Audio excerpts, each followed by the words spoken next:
On their anniversary, she kissed another man in front of everyone they knew.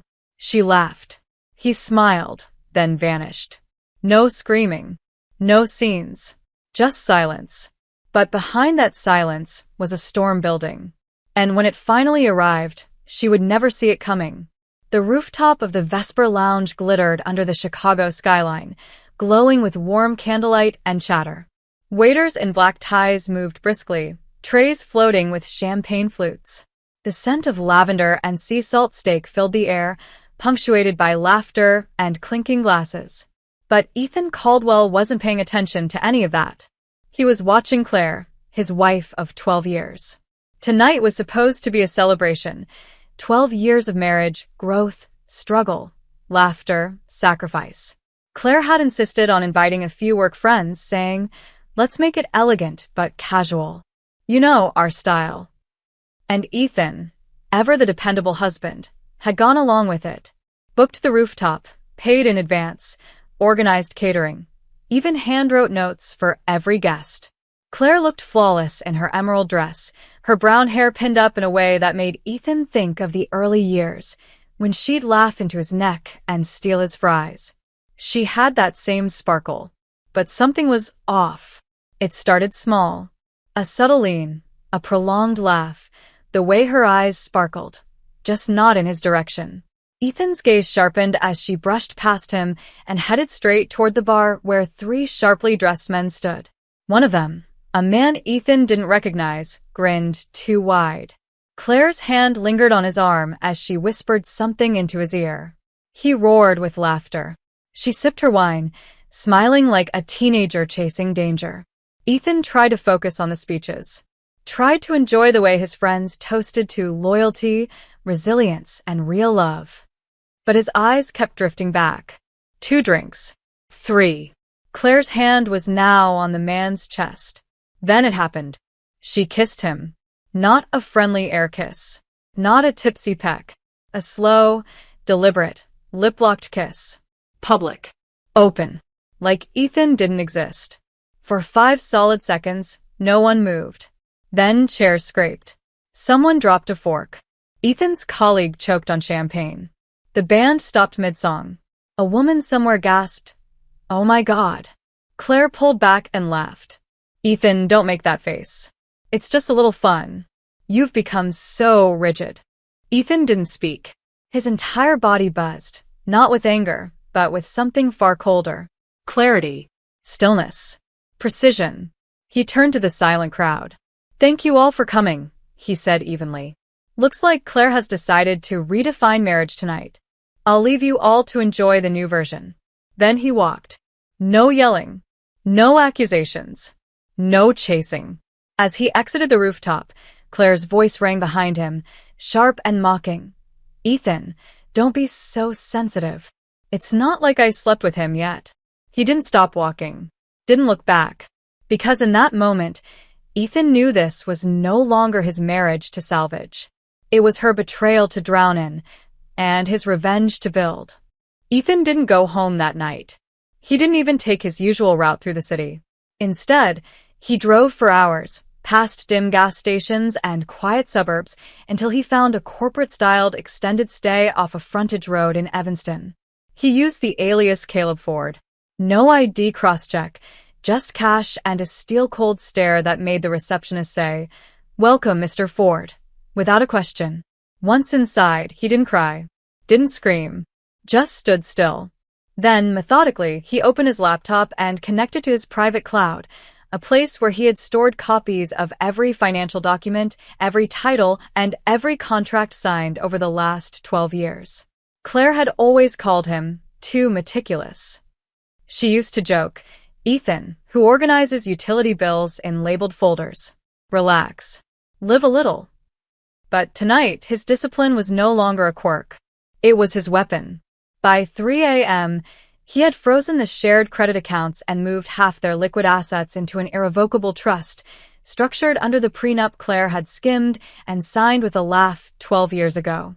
"You really think I'd ever leave you?" she'd said. He never answered then. Now, he didn't need to.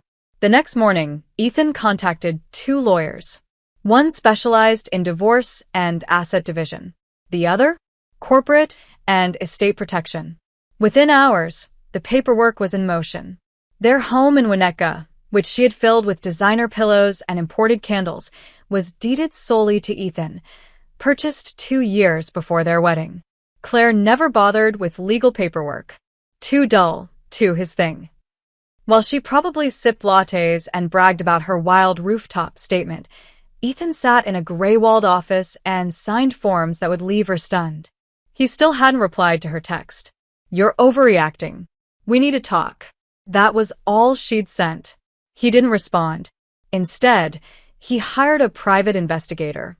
A quiet man named Julian Cross, mid-50s, former military, kept his words clipped and his promises ironclad.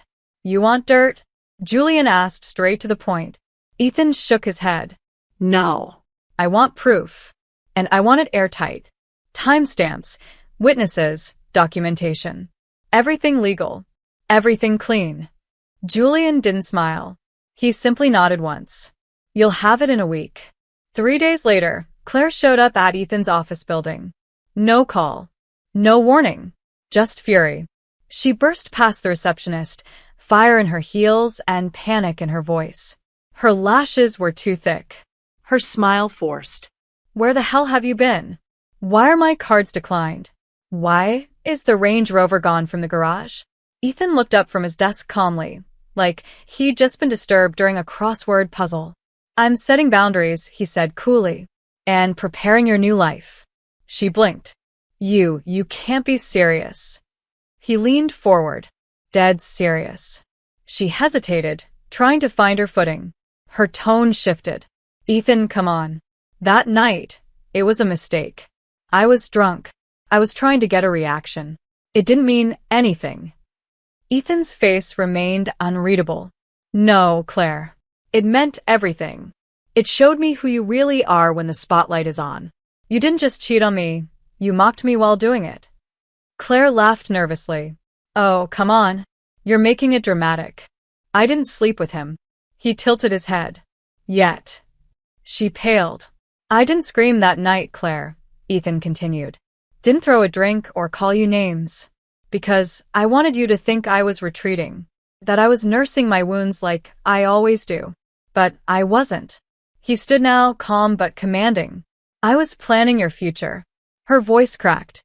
"You can't just walk away like this." "I already did," he said. 12 hours ago." Claire stormed out, heels echoing down the hallway. Ethan sat back down, exhaled once, and opened the message Julian had just sent. 2 attachments, both crystal clear. The first, Claire at a bar 2 weeks prior, with the same man, arm in arm. The second, a text thread forwarded from an anonymous tip, her bragging, "He's clueless. I could kiss my boss at a funeral and Ethan would still think it's a joke." Ethan saved the files and smiled to himself. It wasn't rage that filled him. It was readiness. The next phase of silence was coming, and it would be deafening. The court hearing was scheduled for a Wednesday morning at precisely 9:15 a.m. The courthouse felt sterile, clinical, almost too calm for the storm brewing underneath. Ethan arrived 10 minutes early, his suit crisp, eyes clear, demeanor ice cold. He carried a single black binder in his hand. Inside it, years of insurance. The prenup, the trust paperwork, photos, screenshots, witness statements, transaction logs, GPS coordinates, time-stamped video, even a letter from Claire's own mother, Laura Bennett, expressing shock at her daughter's behavior. Claire arrived 12 minutes late. She burst into the courtroom in an off-shoulder cream dress, designer heels, and an expression that flickered between defiance and desperation. Her lawyer, young, cocky, clearly underprepared, began with theatrics. "Your Honor, my client has been left emotionally and financially abandoned. We're requesting spousal support, immediate housing provisions, and a 50% stake in all shared assets, including the business, Caldwell Analytics." Ethan didn't flinch. He waited. Then, when the judge gave him the nod, he opened the binder and stood. "Your Honor," he said calmly, You'll find signed prenuptial agreements dated 3 weeks before our wedding, notarized and filed. You'll also find exclusive ownership documents for our home, vehicle leases under my personal LLC, and irrefutable proof of adultery, obtained legally." He stepped back. Claire's lawyer stammered. "This doesn't prove intent. It proves, confusion, a lapse." Ethan remained silent. The judge wasn't fooled. Given the overwhelming evidence, including the fidelity clause in the prenuptial agreement, the judge said with an air of finality, "The court rules in favor of the petitioner. The respondent will receive no alimony, no stake in the business, and must vacate the shared property within 30 days. Claire gasped. "But my clothes, my life is in that house." "You built a life," Ethan said softly, "but not with me." Outside the courtroom, Claire crumbled. Literally. She sank onto a bench and buried her face in her hands. Her hair, once styled to perfection, now stuck to her forehead with tears. People passed her. No one stopped. And Ethan? He didn't even glance back. Over the next few weeks, the fallout began. The Range Rover? Repossessed in broad daylight outside a cafe. Claire screamed at the man in the reflective vest. "You can't take this, it's mine." "No, ma'am," he replied, pointing at the clipboard. "It's not." She threw her drink. "Missed." Onlookers whispered. "Recorded." "Posted." "The house?" She dragged her belongings out in garbage bags and mismatched suitcases. A neighbor who once envied her now crossed the street to avoid her gaze. Even her career began to tremble. Claire worked in PR, image was everything. She'd always positioned herself as the powerful, graceful wife of a data mogul. But word got out. Not from Ethan. Never from him.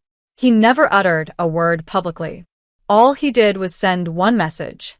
One identical message to every mutual friend, every colleague, every business contact. "Thank you for joining us on our anniversary. I appreciate your support as Claire and I go our separate ways." That was it. But the silence that was surgical. Old friends unfollowed her. Industry peers stopped replying. A brand she endorsed dropped her quietly. Another postponed a panel she was supposed to host. No one said why, but everyone knew. She called one night. Voice cracked, tone shaken. Ethan answered this time. "Ethan," she whispered. "I lost the Chicago client today. They said I bring instability. Please, can we just talk?" He sipped his bourbon. "You laughed when you kissed him, Claire." "Laughed. In front of my mother. In front of yours." Her voice cracked. "I wasn't thinking. I was drunk. I was stupid. I thought you'd fight for me." "I did," he said, silently. "I fought with dignity. You chose humiliation. I chose consequence." She went silent. "Please," she said again, voice barely audible. "A referral, maybe? Something to help me land back on my feet." Ethan stared at the wall, then said 4 words. "I already gave you something." "What?" "Freedom." And he hung up. 3 weeks after the courtroom verdict, Claire Bennett, once the picture of class, charm, and cold confidence, was living in a 2-bedroom walk-up apartment on the outskirts of Logan Square. The walls were thin. Her upstairs neighbor played guitar badly. The shower leaked. And the espresso machine she adored back in their Winnetka kitchen? Gone. She now drank instant coffee from a chipped mug labeled #BossBabe, a gift from an ex-coworker who no longer returned her texts. Her new car was a rusted Toyota Corolla she bought for $2,300 from a shady Craigslist ad. The Bluetooth didn't work. The AC coughed when she turned it on. She used to joke that cars without touchscreens were beneath her. Now she rode in silence. And Ethan? He still hadn't said a cruel word. Not one. That, more than anything, haunted her. Claire tried clawing her way back. She reached out to old PR clients. No one responded. She showed up at an industry mixer and stood near the bar for an hour. Alone. Uninvited. She finally turned to what she once called her backup plan, a personal brand. Claire had always believed she was destined to be something bigger. A speaker. A podcast host. An icon. She pitched herself to a media firm that catered to women's lifestyle content, Honeyroot Digital. They bit. An executive named Samantha Kerr saw potential. "You've got edge," she said. "People love redemption arcs. Let's tell your story." Claire felt hope again. She filmed teaser videos, wrote outlines for a podcast, and posed for a mini photo shoot on a downtown rooftop, this time without a husband. But Ethan had already heard. Through one of his private connections, a silent partner in a neighboring media agency, he got access to the internal pitch deck. He didn't interfere directly. He simply sent a small package to Samantha's office, a USB drive, unmarked, and a note. "Before you tie your brand to hers, watch this. Just the facts." The USB contained video of Claire's anniversary kiss, captured from 2 different guest phones, screenshots of her private texts mocking Ethan, a voice message from her PR mentor saying she burned every bridge she ever had. No commentary, no threats, no signature. The project was shelved by the next morning. Claire got the call at 7:42 a.m. "We're pulling the series. It's too risky. Sponsors are nervous." She sat on the floor, phone in her lap, the hope draining from her like a dying battery. A week later, she saw the article. A viral relationship blog published a piece titled, "From It Girl to Isolation, When Private Scandal Destroys Public Image." No names were mentioned, but the story? Everyone knew who it was. Mutual friends, clients. Her own father sent a text. "Are you okay?" "I saw the piece." She didn't reply. That same night, Claire went to a coffee shop just to feel less alone.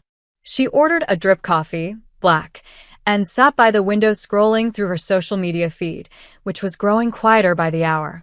And then he walked in. Ethan, wearing a dark coat, clean-shaven, confident. He looked at peace. The kind of peace that stings those who aren't. Claire hesitated, then stood. Her voice trembled. "Ethan?" He looked up, surprised but not rattled.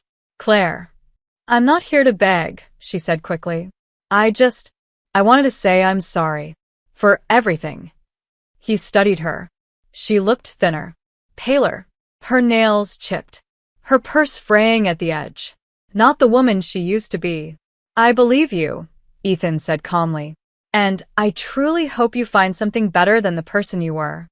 Her eyes filled. "You really mean that?" He nodded once. "But that doesn't mean I'll ever forget." Then he turned and walked out. Claire sat back down. Her coffee was cold, her chest hollow. Outside, the snow had started falling.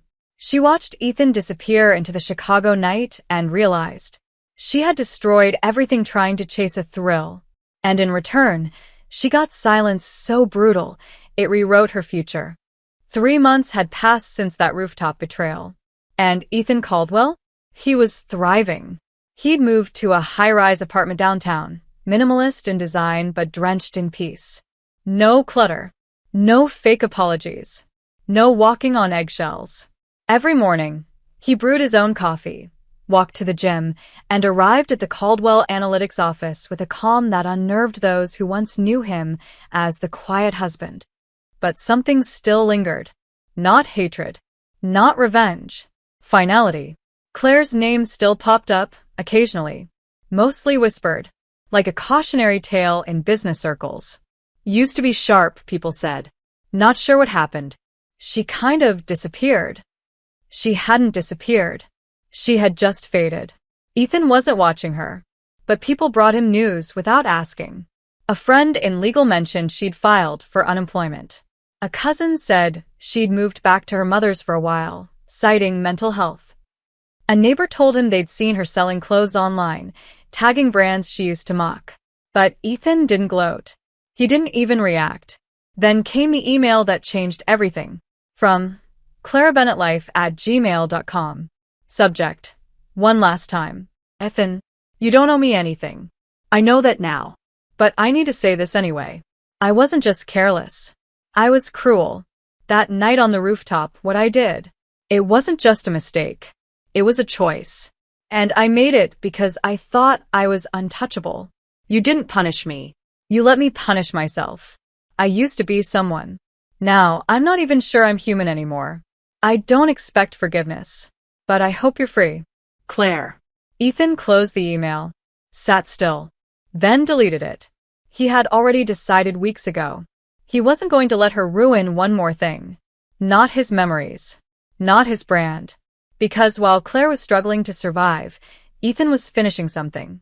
She had once dreamed of building her own legacy, fashion, lifestyle, female empowerment. She wanted to be the voice women admired. She even had a name picked out for her brand, Clarity by Claire. What she didn't know was that Ethan had quietly acquired the trademark. All of it. The website, the socials, the podcast rights, even the publishing name. Why? Because she didn't deserve to own the word clarity. He gave the brand to someone else. A young single mom who'd once worked in Claire's old firm, someone Claire had mocked for being too soft-spoken. That woman launched her own platform 6 months later. And it soared. When Claire finally tried to relaunch something under her old name, she received a cease and desist from a lawyer she didn't recognize. Ethan never signed it, never claimed credit. But she knew. She knew. A year later, they ran into each other once more, unexpectedly, at an airport in Denver. She was wearing a coat that no longer fit her right. He was in line for a black coffee. They locked eyes for just a moment. Claire opened her mouth. Maybe to apologize again. Maybe to say nothing. But Ethan just smiled kindly and said, "Take care, Claire." She nodded. "You too, Ethan." There was no rage in her voice this time. No spite. Only the hollow echo of someone who had finally accepted it. He walked away, boarding a flight to Boston where he'd speak at a leadership summit about emotional resilience and business integrity. That night, Ethan stood in his hotel room, watching the city lights flicker. He didn't pour bourbon, didn't toast to revenge. He simply exhaled. Deep. Full. Because in the end, it wasn't about breaking her. It was about refusing to be broken. She thought she'd humiliated him, but he turned that pain into strategy, silence into thunder, dignity into a dagger. And while she was left explaining her past, he built a future without her name on it.